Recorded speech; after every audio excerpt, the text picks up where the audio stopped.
neXt Curve. Hi everyone, this is Leonard Lee, Managing Director and Executive Analyst of neXt Curve, and I am finally here at CES 2023 here in Las Vegas, and got my badge. Looked like I woke up really early in the morning, which I did, and today is day 0.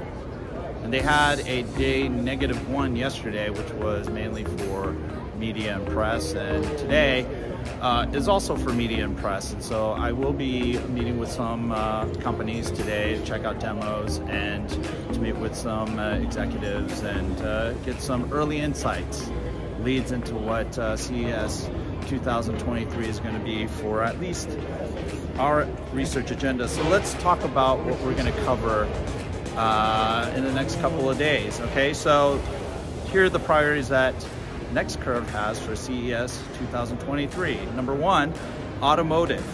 Okay, so we're going to be looking at things like infotainment, ADAS, advancements in ADAS. The other thing that we're going to do is we're going to look at XR, AR, VR, and all that immersive technology stuff. And then we will move into the smart home product and services category, or at least have that part of it. And wow, excuse the noise. But this is a vlog, you know, this is all real stuff. So you'll just have to bear with it. We'll be looking at conversational AI assistants and voice AI, electric mobility and transportation, and personal computing and wearables, remote smart health and fitness, and we will top everything off with the all-important sensor and haptic technologies. So stay tuned. We have a lot of great coverage of CES 2023. We're going to be going to Eureka Park. We're going to be going to the Las Vegas Convention Center, all these spread out venues. It's going to be a busy week, and look forward to having you join me on my little adventure here, coming back to CES 2023, and we'll chat in a bit.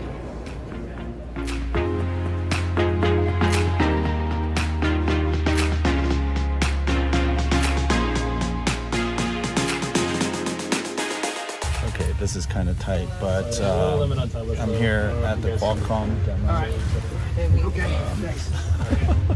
They're asking us to sign in, but this is a CV to X demo.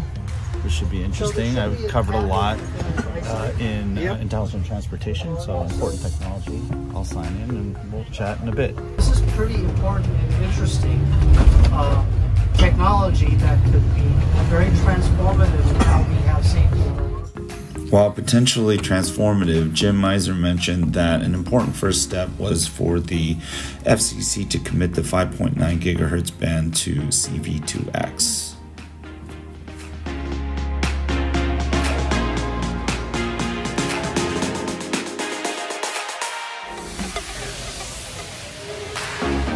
This is the Central Hall, and again, this is day 0, so there aren't a ton of people here yet, but this gives you an idea of the quiet before what might be a storm.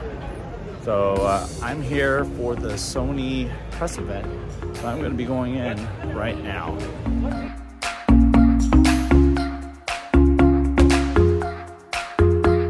Man, that's one hell of a line for the Sony press event. Look at that.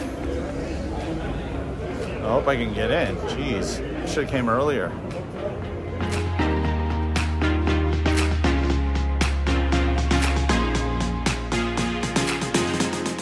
It's first come, first served seating, and I have come a bit late, so I find myself way in the back.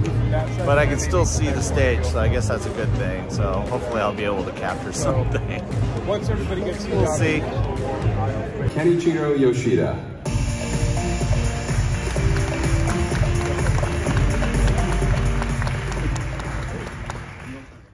Sony kicked things off by announcing that they're going to be making a film based on the Gran Turismo video game franchise.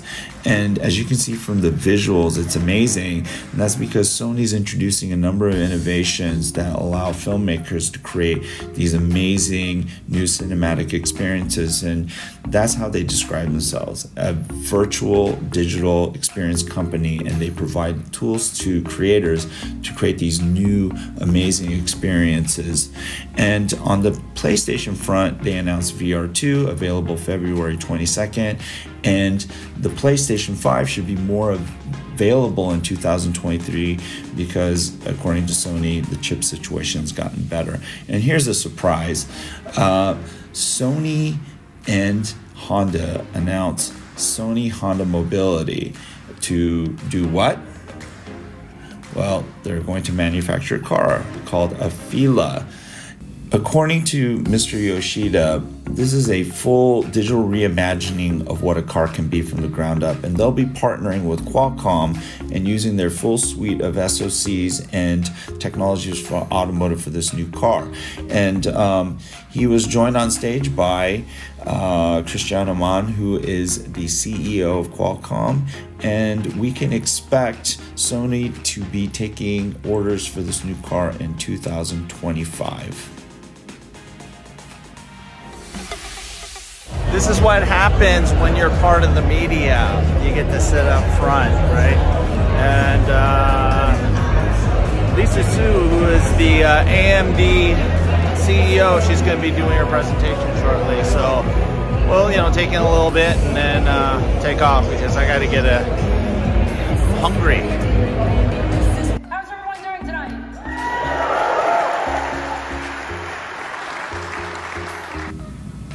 I managed to make Dr. Su's presentation live. It was great, and she introduced a number of new processors, namely the AMD Ryzen 740 series, which is an ultra-thin processor based on 4nm TSMC process, and she claims that it could outperform Apple's M1 Pro processor in certain workloads up to 34%. And she talked about adaptive AI architecture and how AI is going to be the future of computing. And this is something obviously that the mobile world has known for a long time. It's just now the PC world is catching up. So she also introduced the AMD Ryzen 7 7800X3D processor, using 3D cache technology, which is memory stacked on top of CPUs using advanced packaging. So she claims that AMD this year will have the fastest gaming processors in the world. Okay, day 0. Haven't had to have a shot of tequila because I didn't hear Metaverse once. So I'm very happy and much more sober than I would be otherwise. And the other thing is, gotta give kudos to Qualcomm.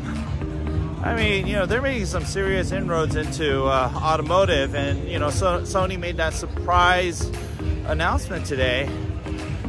They're getting into automotive in partnership with Honda, and they'll be using the Qualcomm, basically Qualcomm digital chassis, the whole SoC portfolio. So great news for the team at Qualcomm. And excuse me, getting a little winded going up these stairs. So those are the key takes. I'm sure that be able to formulate some more stuff tomorrow when the real action begins. Really busy tomorrow, and we'll see you at day 1, CES 2023.